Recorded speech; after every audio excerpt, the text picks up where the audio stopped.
Salut! Notre défi lecture de la Bible continue encore aujourd'hui, donc merci encore d'être là. On ne lâche rien. Merci Seigneur pour tous ceux qui sont présents encore aujourd'hui, pour tous ceux qui regardent. Vraiment bénis chacun de nous et permets-nous d'avoir une révélation, une compréhension nouvelle de ce passage que nous allons lire aujourd'hui. Merci encore et aide-nous à garder le cap au nom de Jésus. Amen. Alors c'est parti. Genèse 16. Saraï, l'épouse d'Abram, ne lui avait pas donné d'enfant, mais elle avait une esclave égyptienne nommée Agar. Elle dit à Abram, « Tu vois que l'Éternel m'a empêché d'avoir des enfants, va donc vers ma servante, peut-être aurai-je un fils par son intermédiaire. » Abram suivit le conseil de sa femme. Saraï, femme d'Abram, prit donc sa servante Agar et la donna pour femme à Abram, son mari. Il y avait alors 10 ans qu'Abram séjournait au pays de Canaan. Il s'unit à Agar et elle devint enceinte. Quand elle vit qu'elle attendait un enfant, elle se mit à mépriser sa maîtresse. Alors Saraï dit à Abram, « C'est toi qui es responsable de l'injure qui m'est faite. J'ai poussé ma servante dans tes bras et depuis qu'elle s'est vue enceinte, elle me méprise. Que l'Éternel soit juge entre nous. » Abram lui répondit, « Ta servante est en ton pouvoir. Agis envers elle comme bon te semblera. » Alors Saraï la traita si durement que celle-ci s'enfuit. L'ange de l'Éternel la rencontra près d'une source d'eau dans le désert, celle qui se trouve sur le chemin de Chour. Il lui demanda, « Agar, servante de Saraï, d'où viens-tu et où vas-tu » Elle répondit, « Je m'enfuis de chez Saraï, ma maîtresse. » L'ange de l'Éternel lui dit, « Retourne auprès de ta maîtresse et humilie-toi devant elle. » Et il ajouta, « Je te donnerai de très nombreux descendants. Ils seront si nombreux qu'on ne pourra pas les compter. » Puis il ajouta, « Voici que tu attends un enfant. Ce sera un garçon. Tu l'appelleras Ismaël. Dieu entend, car l'Éternel t'a entendu dans ta détresse. Ton fils sera comme un âne sauvage. Il s'opposera à tous et sera en butte à l'opposition de tous, mais il assurera sa place en face de tous ses semblables. » Agar se demanda, « Ai-je réellement vu ici même le Dieu qui me voit ?» Et elle appela l'Éternel qui lui avait parlé du nom de Ata El Roi. « C'est toi le Dieu qui me voit. » C'est pourquoi on appelle ce puits Beer Lachai Roi, le puits du vivant qui me voit. Il se trouve entre Kadesh et Béred. Agar donna le jour à un fils que son père appela Ismaël. Abram avait 86 ans quand Agar lui donna ce fils. Genèse 17. Quand Abram eut 99 ans, l'Éternel lui apparut et lui dit, « Je suis le Dieu Tout-Puissant. Conduis ta vie sous mon regard et comporte-toi de manière irréprochable. Je conclurai une alliance avec toi et je multiplierai ta descendance à l'extrême. » Abram se prosterna la face contre terre et Dieu continua de lui parler en disant, « Voici quelle est mon alliance avec toi. Tu deviendras le père d'une multitude de peuples. Désormais, ton nom ne sera plus Abram, père éminent, mais Abraham, père d'une multitude. Car je ferai de toi le père d'une multitude de peuples. Je multiplierai à l'extrême le nombre de tes descendants et je te donnerai d'être à l'origine de diverses nations.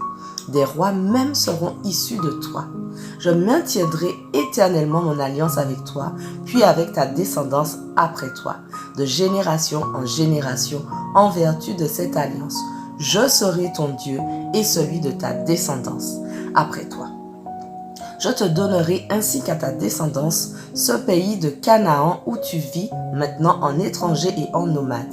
Il sera votre propriété pour l'éternité et je serai le Dieu de ta descendance. » Puis Dieu ajouta, « De ton côté, tu observeras les clauses de mon alliance, toi et ta descendance de génération en génération. Voici quelle est mon alliance avec vous et avec ta descendance. Quels en sont les termes que vous devez respecter? Tous ceux qui sont de masculins parmi vous seront circoncis.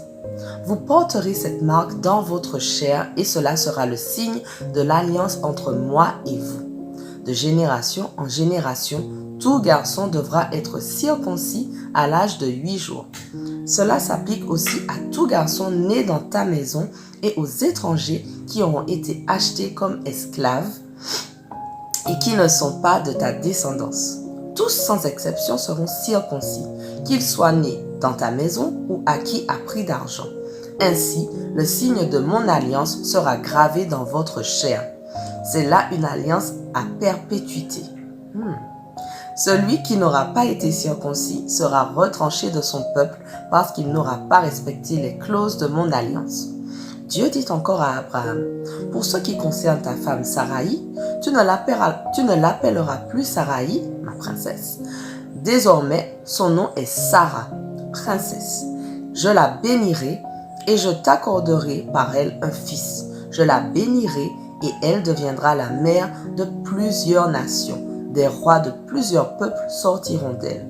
Alors, Abraham se prosterna de nouveau la face contre terre et il se mit à rire en se disant intérieurement, « Eh quoi, un homme centenaire peut-il encore avoir un enfant? Et Sarah, une femme de 90 ans, peut-elle encore donner naissance à un enfant? » Et il dit à Dieu, « Tout ce que je demande, c'est qu'Ismaël vive et que tu prennes soin de lui. » Dieu reprit, « Mais non, c'est Sarah ta femme qui te donnera un fils. Tu l'appelleras Isaac, Hilari, et j'établirai mon alliance avec lui pour l'éternité et avec sa descendance après lui. En ce qui concerne Ismaël, j'ai aussi entendu ta prière en sa faveur. Oui, je le bénirai. Je lui donnerai aussi de très nombreux descendants. Je le multiplierai à l'extrême. 12 princes seront issus de lui et je ferai de lui l'ancêtre d'une grande nation. Mais j'établirai mon alliance avec Isaac, le fils que Sarah te donnera l'année prochaine à cette époque. » Après avoir achevé de parler avec Abraham, Dieu s'éleva au-dessus de lui. Ce même jour, Abraham circoncit Ismaël son fils, ainsi que tous les gens nés dans sa maison et tous les esclaves qu'il avait achetés. Tous les gens masculins qui appartenaient à la maison d'Abraham furent circoncis comme Dieu le lui avait ordonné. Abraham, âgé de 99 ans quand il fut circoncis, et Ismaël son fils en avait 13. Abraham et son fils Ismaël furent circoncis le même jour, en même temps que tous les hommes de sa maison nés chez lui et les étrangers acquis à prix d'argent.